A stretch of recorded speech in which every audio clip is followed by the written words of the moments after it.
The Empire of the Ants by H.G. Wells.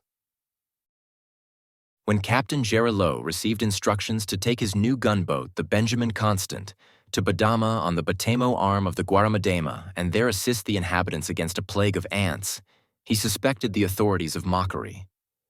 His promotion had been romantic and irregular. The affections of a prominent Brazilian lady and the captain's liquid eyes had played a part in the process, and the Diario and O Futuro had been lamentably disrespectful in their comments. He felt he was to give further occasion for disrespect. He was a Creole. His conceptions of etiquette and discipline were pure-blooded Portuguese. And it was only to Holroyd, the Lancashire engineer who had come over with the boat, and as an exercise in the use of English, his "the" sounds were very uncertain, that he opened his heart. "It is in effect," he said, "to make me absurd. What can a man do against ants? They come, they go." "They say," said Holroyd, "that these don't go. That chap you said was a Sambo." "Zambo? It is a sort of mixture of blood." "Sambo? He said the people are going." The captain smoked fretfully for a time. "Dese tings have to happen," he said at last. "What is it? Plagues of ants and such like as God wills. There was a plague in Trinidad, the little ants that carry leaves. Orlder orange trees, alder mangoes. What does it matter? Sometimes ant armies come into your houses, fighting ants, a different sort. You go and they clean the house. Then you come back again. The house is clean, like new. No cockroaches, no fleas, no jiggers in the floor." "That Sambo chap," said Holroyd, "says these are a different sort of ant." The captain shrugged his shoulders, fumed, and gave his attention to a cigarette. Afterwards, he reopened the subject. "My dear Holroyd, what am I to do about these infernal ants?" The captain reflected. "It is ridiculous," he said. But in the afternoon, he put on his full uniform and went ashore, and jars and boxes came back to the ship, and subsequently he did. And Holroyd sat on deck in the evening coolness and smoked profoundly and marveled at Brazil. They were 6 days up the Amazon, some hundreds of miles from the ocean, and east and west of him there was a horizon like the sea, and to the south nothing but a sandbank island with some tufts of scrub. The water was always running like a sluice, thick with dirt, animated with crocodiles and hovering birds, and fed by some inexhaustible source of tree trunks.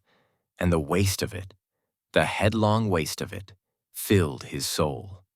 The town of Alemquer, with its meager church, its thatched sheds for houses, its discolored ruins of ampler days, seemed a little thing lost in this wilderness of nature, a sixpence dropped on Sahara.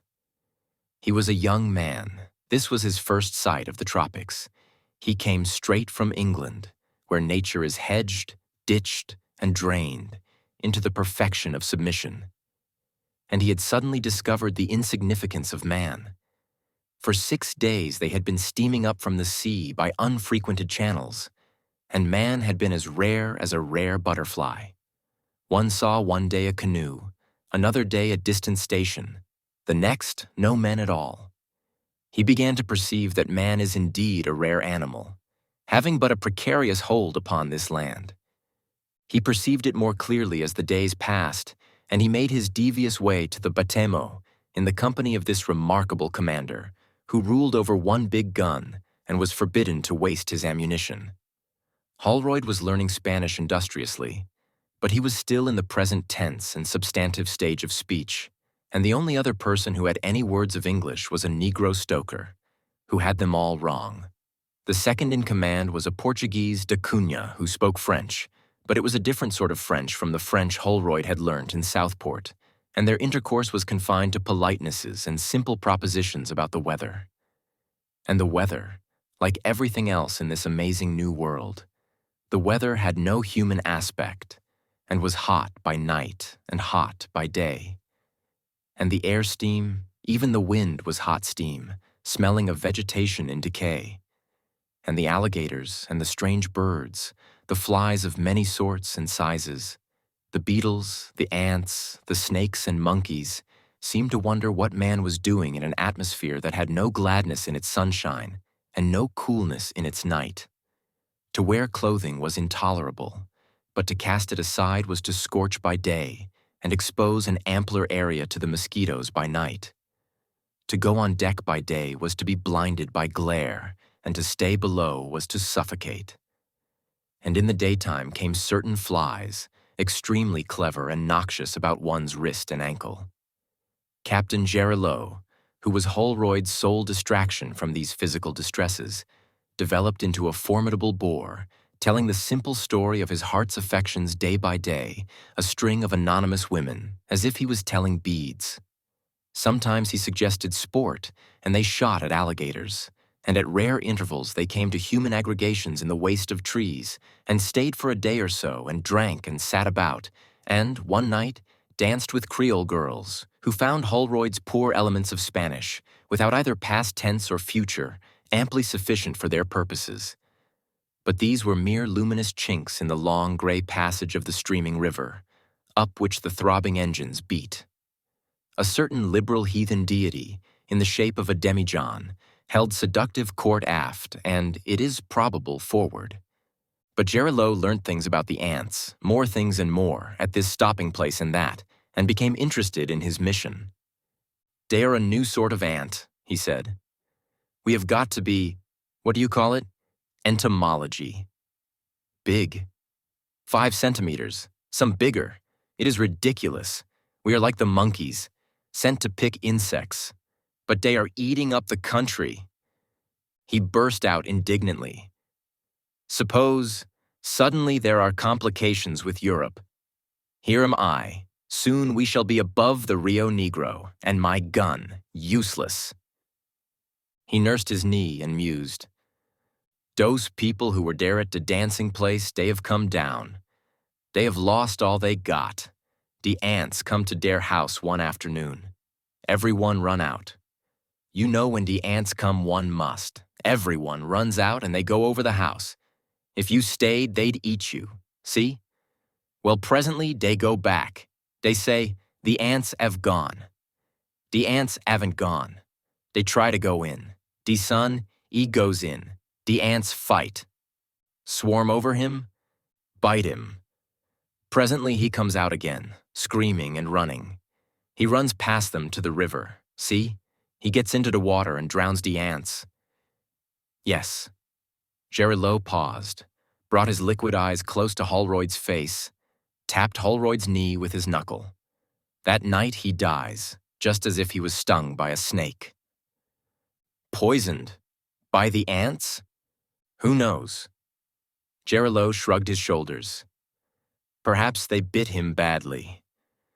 When I joined this service, I joined to fight men. These things, these ants, they come and go. It is no business for men." After that, he talked frequently of the ants to Holroyd, and whenever they chanced to drift against any speck of humanity in that waste of water and sunshine and distant trees, Holroyd's improving knowledge of the language enabled him to recognize the ascendant word Saba, more and more completely dominating the whole. He perceived the ants were becoming interesting, and the nearer he drew to them, the more interesting they became. Gérillot abandoned his old themes almost suddenly, and the Portuguese lieutenant became a conversational figure. He knew something about the leaf-cutting ant, and expanded his knowledge. Gérillot sometimes rendered what he had to tell to Holroyd. He told of the little workers that swarm and fight, and the big workers that command and rule, and how these latter always crawled to the neck and how their bites drew blood. He told how they cut leaves and made fungus beds, and how their nests in Caracas are sometimes 100 yards across. 2 days the 3 men spent disputing whether ants have eyes. The discussion grew dangerously heated on the second afternoon, and Holroyd saved the situation by going ashore in a boat to catch ants and see. He captured various specimens and returned, and some had eyes and some hadn't. Also, they argued, do ants bite or sting? "These ants," said Gérillot after collecting information at a rancho, "have big eyes. They don't run about blind, not as most ants do. No, they get in corners and watch what you do." "And they sting?" asked Holroyd. "Yes, they sting. There is poison in the sting." He meditated. "I do not see what men can do against ants. They come and go. But these don't go." "They will," said Gérillot. Past Tamandou, there is a long, low coast of 80 miles without any population, and then one comes to the confluence of the main river and the Batemo arm like a great lake, and then the forest came nearer, came at last intimately near. The character of the channel changes, snags abound, and the Benjamin Constant moored by a cable that night, under the very shadow of dark trees. For the first time for many days came a spell of coolness, and Holroyd and Gérillot sat late, smoking cigars and enjoying this delicious sensation. Gérillot's mind was full of ants and what they could do. He decided to sleep at last, and lay down on a mattress on deck, a man hopelessly perplexed. His last words, when he already seemed asleep, were to ask with a flourish of despair, "What can one do with ants? The whole thing is absurd." Holroyd was left to scratch his bitten wrists and meditate alone. He sat on the bulwark and listened to the little changes in Gérillot's breathing until he was fast asleep. And then the ripple and lap of the stream took his mind and brought back that sense of immensity that had been growing upon him since first he had left Para and come up the river. The monitor showed but one small light, and there was first a little talking forward and then stillness. His eyes went from the dim black outlines of the middle works of the gunboat towards the bank, to the black, overwhelming mysteries of forest, lit now and then by a firefly, and never still from the murmur of alien and mysterious activities. It was the inhuman immensity of this land that astonished and oppressed him. He knew the skies were empty of men. The stars were specks in an incredible vastness of space. He knew the ocean was enormous and untamable. But in England, he had come to think of the land as man's. In England, it is indeed man's. The wild things live by sufferance, grow on lease, everywhere the roads, the fences, and absolute security runs. In an atlas, too, the land is man's, and all colored to show his claim to it, in vivid contrast to the universal independent blueness of the sea. He had taken it for granted that a day would come when everywhere about the earth, plow and culture, light tramways and good roads, and ordered security would prevail. But now he doubted. This forest was interminable. It had an air of being invincible, and man seemed at best an infrequent, precarious intruder. One traveled for miles amidst the still, silent struggle of giant trees, of strangulating creepers, of assertive flowers. Everywhere, the alligator, the turtle, and endless varieties of birds and insects seemed at home, dwelt irreplaceably. But man at most, held a footing upon resentful clearings, fought weeds, fought beasts and insects for the barest foothold, fell a prey to snake and beast, insect and fever, and was presently carried away. In many places down the river, he had been manifestly driven back, this deserted creek, or that preserved the name of a casa, and here and there ruinous white walls and a shattered tower enforced the lesson. The puma, the jaguar, were more the masters here. Who were the real masters? In a few miles of this forest, there must be more ants than there are men in the whole world. This seemed to Holroyd a perfectly new idea. In a few thousand years, men had emerged from barbarism to a stage of civilization that made them feel lords of the future and masters of the earth. But what was to prevent the ants evolving also? Such ants as one knew lived in little communities of a few thousand individuals, made no concerted efforts against the greater world. But they had a language. They had an intelligence. Why should things stop at that any more than men had stopped at the barbaric stage? Suppose presently the ants began to store knowledge, just as men had done by means of books and records, use weapons, form great empires, sustain a planned and organized war? Things came back to him that Gerilot had gathered about these ants they were approaching. They used a poison like the poison of snakes. They obeyed greater leaders even as the leaf-cutting ants do. They were carnivorous, and where they came, they stayed. The forest was very still. The water lapped incessantly against the side. About the lantern overhead, there eddied a noiseless whirl of phantom moths. Gerilot stirred in the darkness and sighed. "What can one do?" he murmured, and turned over and was still again. Holroyd was roused from meditations that were becoming sinister by the hum of a mosquito. 2. The next morning, Holroyd learned they were within 40 kilometers of Badama, and his interest in the banks intensified. He came up whenever an opportunity offered to examine his surroundings. He could see no signs of human occupation whatever, save for a weedy ruin of a house and the green-stained facade of the long-deserted monastery at Mauges, with a forest tree growing out of a vacant window space and great creepers netted across its vacant portals. Several flights of strange yellow butterflies with semi-transparent wings crossed the river that morning, and many alighted on the monitor and were killed by the men. It was towards afternoon that they came upon the derelict Couberta. She did not at first appear to be derelict. Both her sails were set and hanging slack in the afternoon calm, and there was the figure of a man sitting on the fore planking beside the shipped sweeps.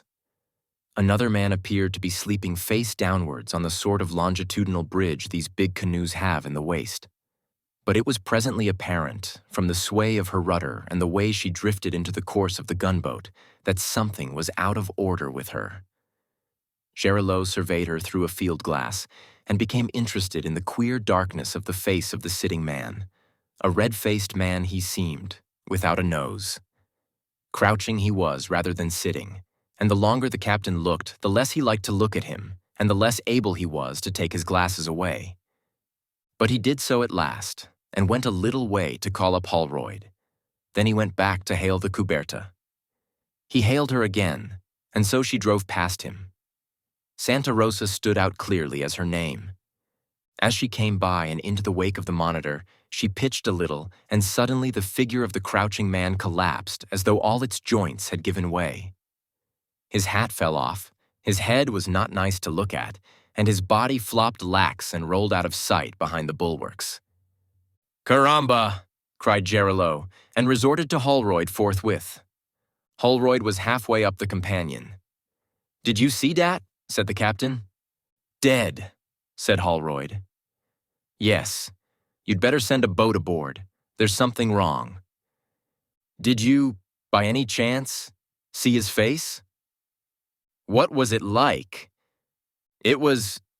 ugh, I have no words."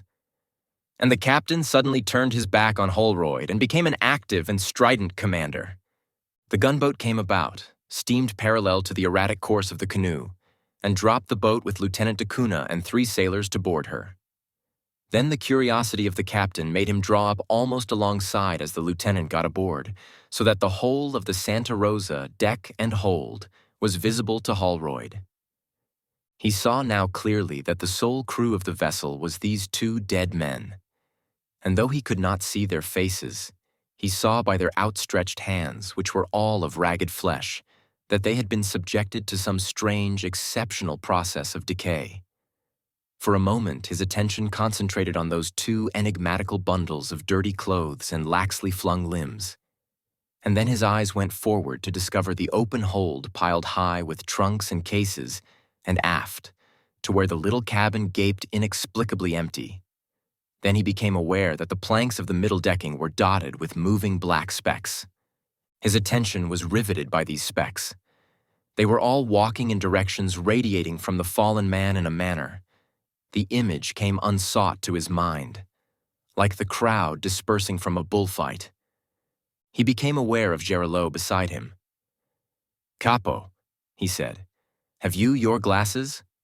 Can you focus as closely as those planks there?"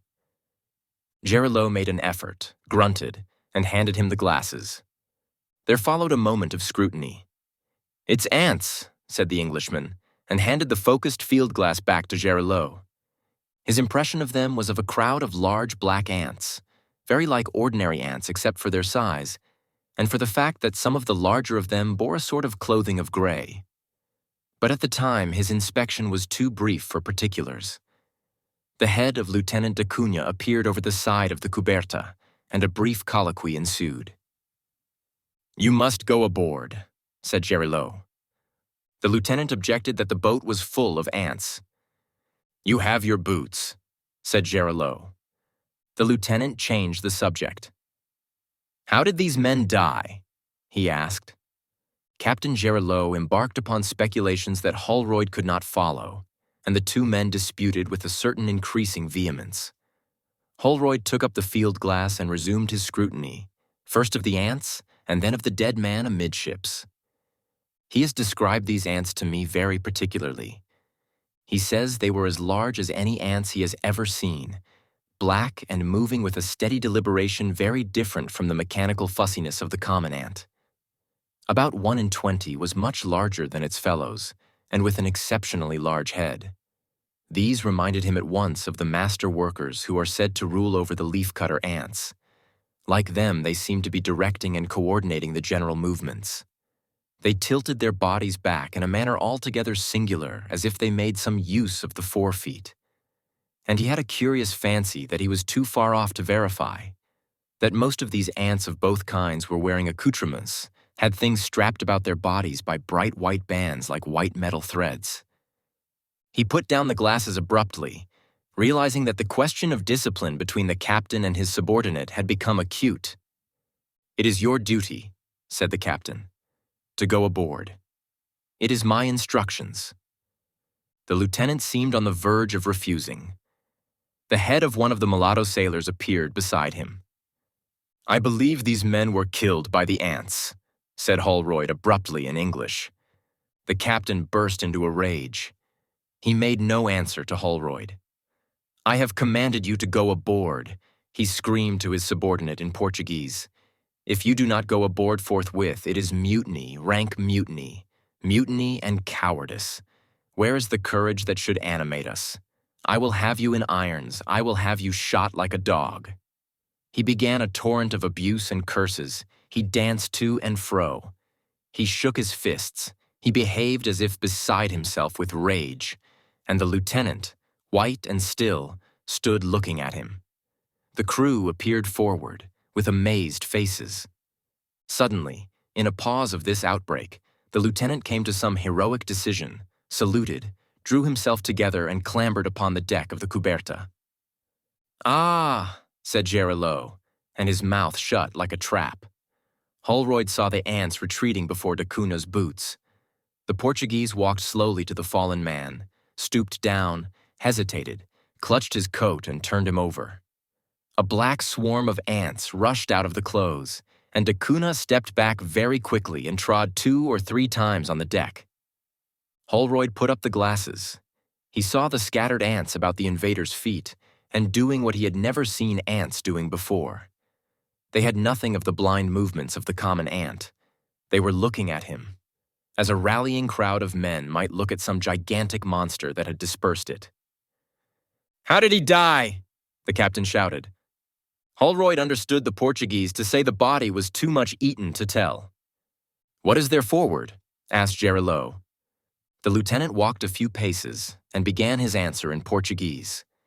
He stopped abruptly and beat off something from his leg. He made some peculiar steps as if he was trying to stamp on something invisible, and went quickly towards the side. Then he controlled himself, turned about, walked deliberately forward to the hold, clambered up to the foredecking from which the sweeps are worked, stooped for a time over the second man, groaned audibly, and made his way back and aft to the cabin, moving very rigidly. He turned and began a conversation with his captain, cold and respectful in tone on either side, contrasting vividly with the wrath and insult of a few moments before. Holroyd gathered only fragments of its purport. He reverted to the field glass and was surprised to find the ants had vanished from all the exposed surfaces of the deck. He turned towards the shadows beneath the decking, and it seemed to him they were full of watching eyes. The Cuberta, it was agreed, was derelict, but too full of ants to put men aboard to sit and sleep. It must be towed.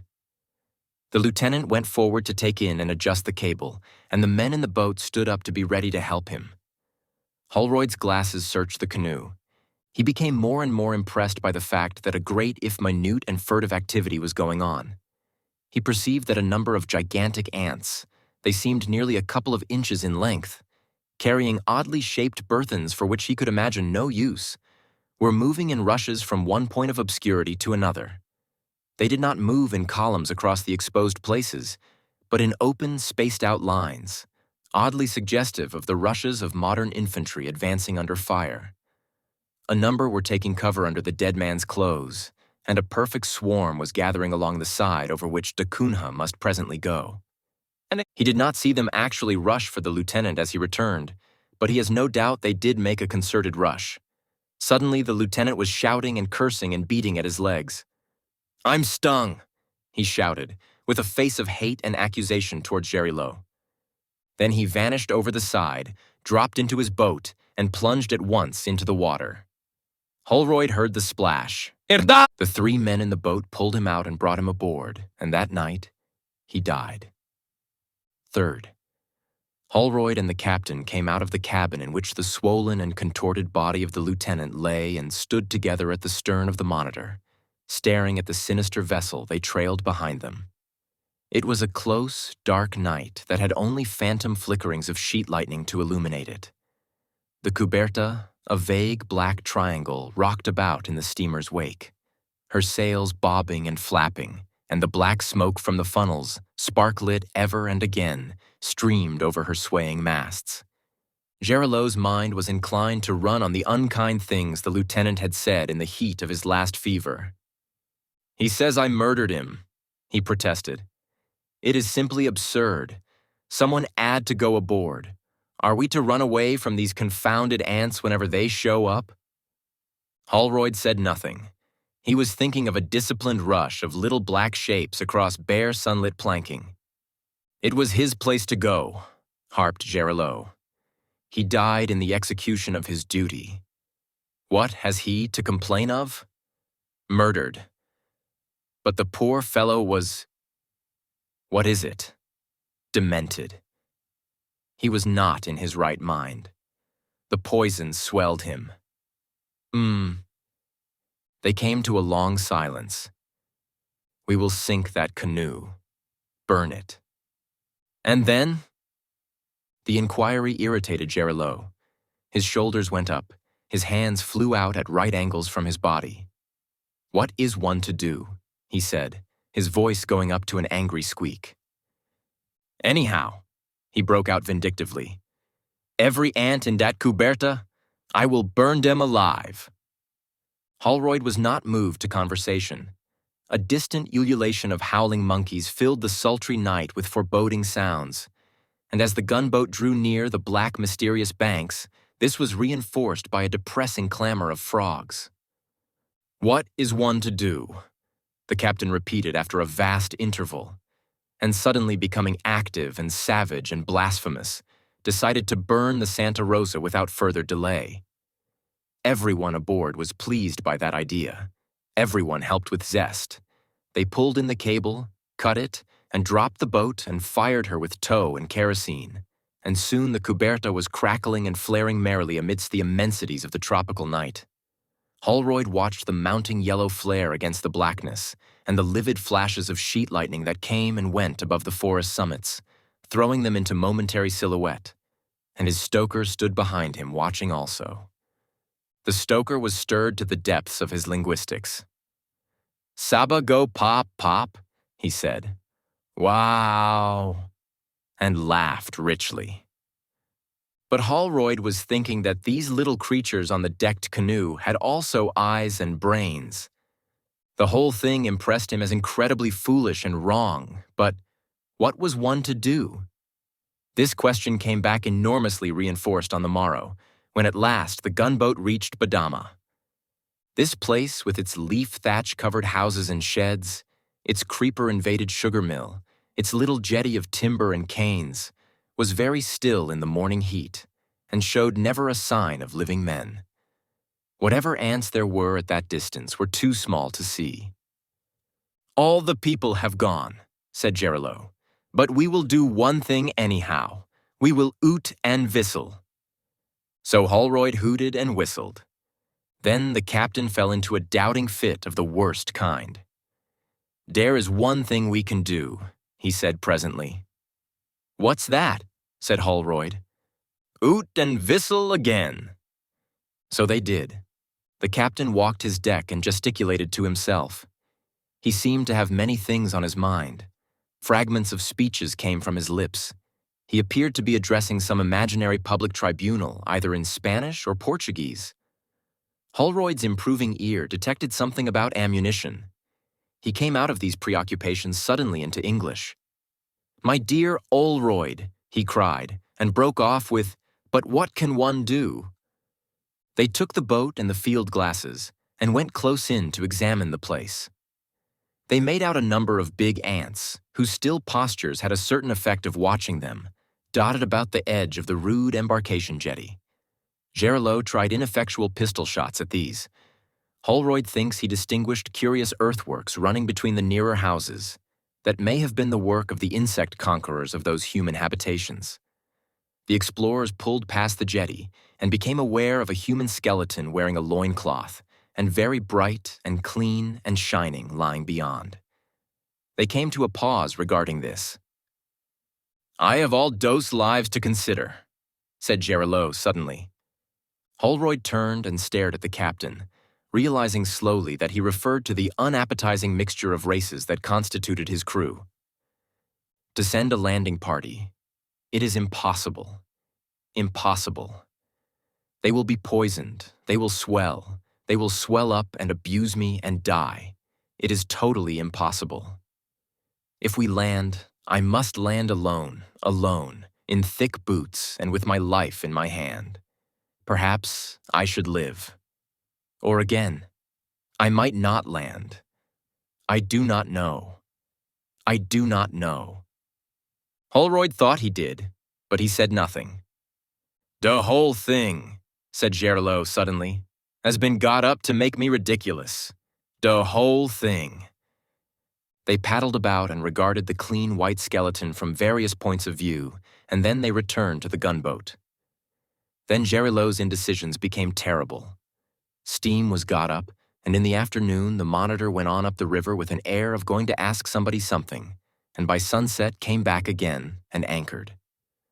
A thunderstorm gathered and broke furiously, and then the night became beautifully cool and quiet, and everyone slept on deck.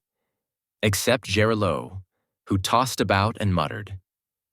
In the dawn, he awakened Holroyd. "Lord," said Holroyd, "what now?" "I have decided," said the captain. "What, to land?" said Holroyd, sitting up brightly. "No," said the captain, and was for a time very reserved. "I have decided," he repeated, and Holroyd manifested symptoms of impatience. "Well, yes," said the captain, "I shall fire the big gun." And he did. Heaven knows what the ants thought of it, but he did. He fired it twice with great sternness and ceremony. All the crew had wadding in their ears, and there was an effect of going into action about the whole affair. And first they hit and wrecked the old sugar mill, and then they smashed the abandoned store behind the jetty. And then Gerillo experienced the inevitable reaction. "It is no good," he said to Holroyd.